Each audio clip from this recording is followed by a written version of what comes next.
We've got some Week 2 OFL action as the Seattle Seahawks are set to take on the Pittsburgh Steelers here in Heinz Field in a rematch of Super Bowl 39, I believe, in a game that the Steelers did end up winning their 5th Super Bowl ring. Obviously, Super Bowls are a thing in the past. Now we have OFL Bowls, which are obviously better. As looking at these two teams coming off a pair of Week 1 losses, one of these two teams will get back on the win column. So let's go first quarter. Steelers have the football as it'll be a screen on second down, but that's Darius, big play, Slay. You're reading the play like a book. Slay was acquired by the Cleveland Browns as the Browns are on full-on tank mode. Now 3rd and 11. Deshaun Watson under pressure. He is sacked. Carl Lawson, Kyle Van Noy both there with the play. So that'll force a Pittsburgh punt. And then on the punt, it would be blocked by Demarius Randall. Randall just won NFC Defensive Player of the Week, racking up a pick 6 last week. And now he gets the blocked punt. The Steelers punter picked it up, but it's still a safety. Had one of the Seahawks players picked it up, it would have been a touchdown. So still a good play by the punter to get the football back, as on first down for Seattle, Chris Carson loses 3. Steelers eat that play for breakfast, lunch, and dinner, as Carson exchanging words with the man who tackled him. Now from the 48, here's Baker Mayfield connecting with Juju on that beat. That's Juju Smith-Schuster with a nice first down. Big first half in this one for Juju Smith-Schuster. And then now 2nd down and 9 from the 10. Baker Mayfield will look to throw it, and he would connect as Trey Burton showing off the tippy toes, giving Steelers fans Santonio Holmes flashbacks as Burton taking the selfie. The booth would review it, and only in Madden does it look like there's only one foot in, but every single time the play stands. It's clearly scripted, but whatever. Besides the point, play stands. So now it's 9-0. Steelers driving down the field as they now have it at the 13, about 3rd and 6. Watson connecting with his tight end, Hunter Henry for the score, and the Steelers would make this one a little bit closer now, 7-9, as it was actually 6-9 without the extra point. So, ensuing Seahawks possession, late in the first quarter, here's Baker Mayfield connecting up the middle just a little. That's once again Trey Burton, the Philly special catalyst with the play. Burton would be injured, but he would return to the football game, so that's good for Seattle, as Burton was one of their best players today. Now 3rd and 1, we got a fumble. However, Vaitai picks it up, and they're going to call that a first down for Seattle. I don't agree with that call one bit, but okay then, besides the point. Now 1st and goal, handoff for Chris Carson, not Sproles, as Carson is able to find the end zone, and the Seattle Seahawks would extend their lead, as there were about 20 players in that dog pile. But nonetheless, Carson is able to find the end zone. So now 16-7. About 3 minutes left to go here in the first half, as a nice pass from Deshaun Watson to his favorite target today, Hunter Henry. Watson and Henry with great chemistry, more chemistry than a science project to be exact, as Deshaun Watson definitely needs the rest of his receiving core to step up. 3rd down and 12. He gets it back to Hunter Henry, who only gains 11. So that'll likely force a Steeler field goal, or maybe they'll fake it. Nope, they're not going to fake it. They're just going to take the points, as the kick is good. So now it is 16-10. Can't tell who the kicker is. Doesn't really matter. So Seattle up by a score. They're going to try to add another score before the end of the half, as Baker Mayfield with a nice pass up the middle. Seattle getting close to the red zone. Now at the 6, they are in the red zone now, as Mayfield looking, and he would connect. Once again, Trey Burton with the play. His 2nd touchdown catch of the day, and the Seattle Seahawks will make it 23-10, ending off the first half pretty much. So now on to the second half. Steelers need some points or else they are in trouble. 2nd and 7. There's James Conner going nowhere. Rough day for James Conner. The run blocking wasn't really on his side, as that's Michael Kendricks with the tackle. Kendricks doing good at tackling. Shame he's not good at managing his money. So 2nd and 1, Mayfield would be sacked by Gerard Avery, former Cleveland Brown. A bunch of former Browns are playing in this game. Baker Mayfield, Demarius Randall, Denzel Ward, and there's another former Brown, Deshaun Gibson, with this sack. So the former NFL Browns now in the OFL for either the Seahawks or the Steelers. I guess that's interesting.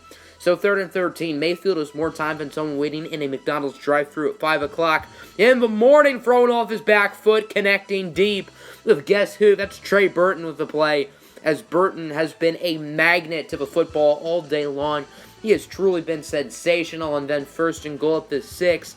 Baker Mayfield would look, and he would throw it to Juju Smith-Schuster, and he's going to put the Steelers to bed as Smith-Schuster lying on the ground with ease. So Seattle extends their lead, and I think this is a good time to simulate. Don't really need to watch anymore unless it gets close. Now it's 34-10. Seahawks making it a little bit Steelers making it a little bit close, 34-26. So we're going to hop back in and see if the Steelers can get the stop and complete the comeback as we hit the 2-minute warning. 1st down as the Seahawks will convert, as huge conversion right there for the Steelers. Not only getting the 1st down, but it looks like they're also in field goal range. Now 4th and about 3. This field goal is pretty much the game, and the kick is up, and it is a beauty. Right down Main Street, Seattle makes it an 11-point game, and that's all she wrote. Seahawks get the win 37-26, as Roberto Nandino IV gets his first win as an OFL coach since OFL Bowl 3, which, of course, he just beat the Buffalo Bills in. Meanwhile, for Marley Bowman and the Steelers, they fall down to 0-2, as the Steelers are one of the more talented teams in the league, especially with a pretty weak division. So I do expect them to get back on their feet pretty soon, as here's a look at the box score for both teams. Mayfield and Watson were both pretty good. Neither of them, well, I guess Watson didn't really stand out. Mayfield, I would say, did stand out. So now it's time to look at the rest of the scores. Bucks beat the Panthers 24-14. Both teams now go to 1-1. As the Bucks lost a heartbreaker last week to San Francisco, they do get back in the win column here against their divisional rivals. And Carolina, who got an upset last week against the Rams, are now able to lose to the Buccaneers. The Cardinals narrowly beat the Baltimore Ravens in overtime. Of course, there was a big deal which sent Bobby Wagner from Denver to Baltimore, then Baltimore to Arizona. So who knows, maybe Bobby Wagner was the difference in this game. And the main reason why the Cardinals got the win is Arizona improves to 2-0, while the Ravens go down to 1-1. Both teams won last week. So the Redskins get the win over the Cowboys 24-14. Washington will improve to 2-0, while the Cowboys will go to 0-2. Washington is definitely at the top of people's lists for OFL Bowl contenders, and so far through 2 weeks, they have definitely matched the hype. So the Titans beat the Colts. Nice 4th quarter from Russell Wilson and the crew. Tennessee now 2-0. And there's a lot of turmoil in Indianapolis. Head coach E.J. Moeller just retired.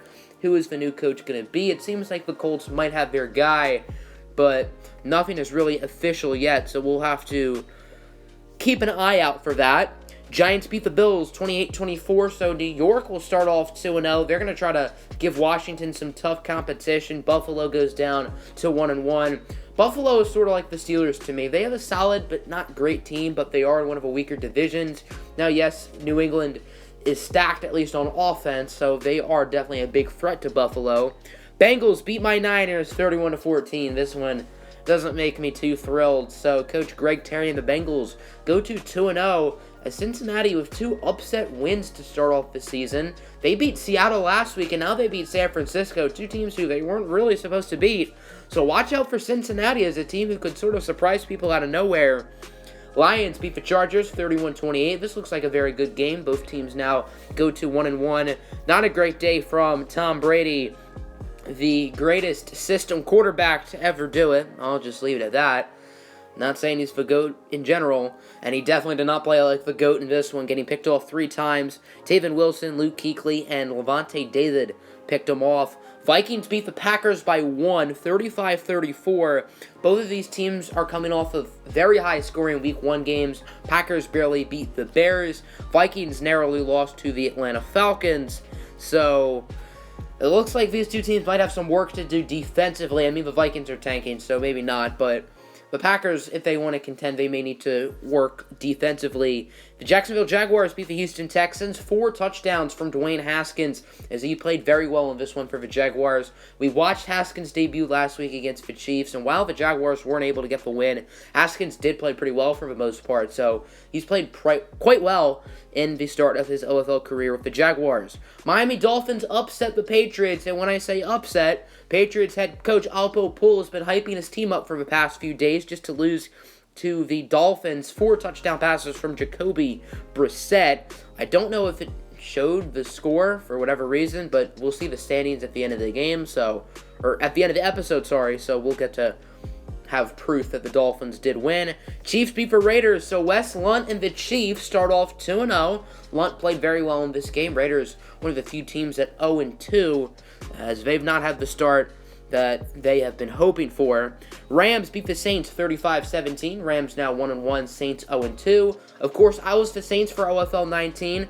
We sort of had a rivalry with the Rams, and this one was in LA, so my OFL 19 self was low-key rooting for the Saints, so that's kind of unfortunate. Kyler Murray did play pretty well in his Saint debut. 20-17, Bears beat the Broncos. This is a surprise for me, as the Bears should be tanking, or at least that's what they're trying to do. And Denver, meanwhile, is one of the more talented teams in the league. So, obviously, with football, you don't know what to expect, especially with Madden Simulation, as both of these teams are now 1-1. The Philadelphia Eagles with a nice win over the Atlanta Falcons. Philly with a 21-point fourth quarter comeback to narrowly get the win. Trace McSorley did play really well for the Falcons. He won ONFC Offensive Player of the Week as a 55 overall. And the Eagles and Falcons are now both 1-1. And then last but not least, Monday Night Football, the Jets beat the Browns, and as the great urinating tree would say, in an early season tank bowl, both of these teams are sort of tanking. Jets do get the win, so they're 1-1. Browns tank has been successful so far, as they are 0-2. So we're going to take a look at the Week 3 schedule. And we do have a pretty good slate of games coming up. Some divisional games, Titans-Jaguars among them. A lot of interleague games as well, so make sure to keep your eye out for the poll. And then here's a look at the standings. Only 6 teams are undefeated, and I think only 6 teams are 0-2 as well. So here's a look at the standings divisionally. Titans are 2-0, one of the few teams in that conversation. Same can be said for Kansas City. Everybody in the ONFC North is 1-1. ONFC South is pretty close. ONFC East, not as close. And then the ONFC West is pretty darn solid, as everyone there does have a win. Cardinals a game ahead of everyone with 2. So here's a look at the players of the week. Trace McSorley, Jonathan Allen, Telvin Smith, and Dwayne Haskins. That'll do it for today's episode. Hope you guys enjoyed. Make sure to like button and subscribe. And as always, have a good one. Peace out. I'm a Barbie girl in the Barbie world. Loving plastic, it's fantastic. You can brush my hair, undress me everywhere. Imagination, life is your creation. Yo, hey, man!